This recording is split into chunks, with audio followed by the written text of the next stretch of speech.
Gagavuzlarda Kasım yortusu.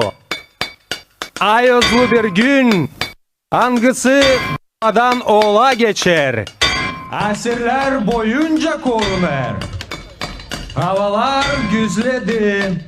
Kasım yortusu geldi. Koyun sürüleri kırdan çorbacılara döndü. Bereket toplandı. Kırlar da sürüldü. Tatlı üzüm fıçıda şarap oldu. Güneş de ona duruk deniz başladı. Siz de fıçıcılar dünkü güne kadar işinizi başarın. Da bundan sonra bilin. Hani bütün gagavuzlar açarlar ilk fıçıyı. Yeni duruk şarapla içerler uygunluk hem sağlık için her bir ailede.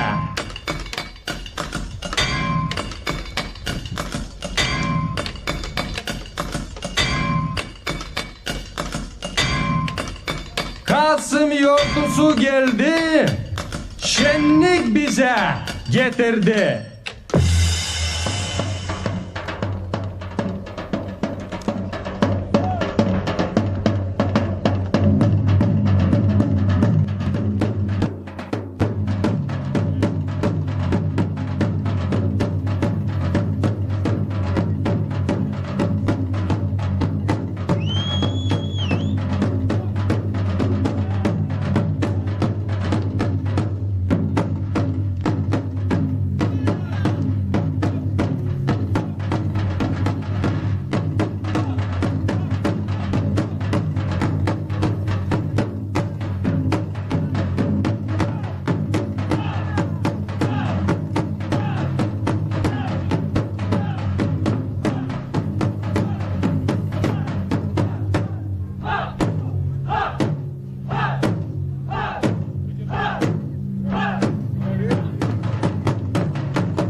şu fincanı bir şarapla dolu.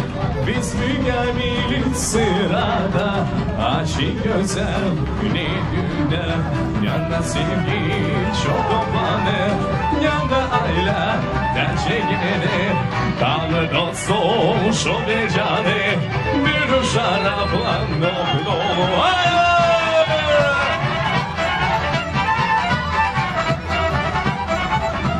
Komislavci begovali, derin akıl hep bu akşamı da gençlere uzun ömür onlara. Kalır dostum şu fincanı bir şarapla dolu. Hizmet için bu gençlere uzun ömür onlara.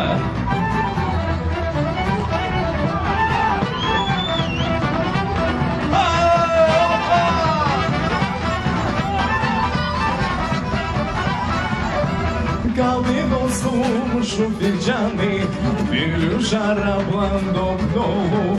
Biz mügemili sırada açık güzel ne dünya. Yanında sevgi çok toplanır, yanında aile teşekkür eder. Kaldı dostum şu fincanı bir şarapla dolu.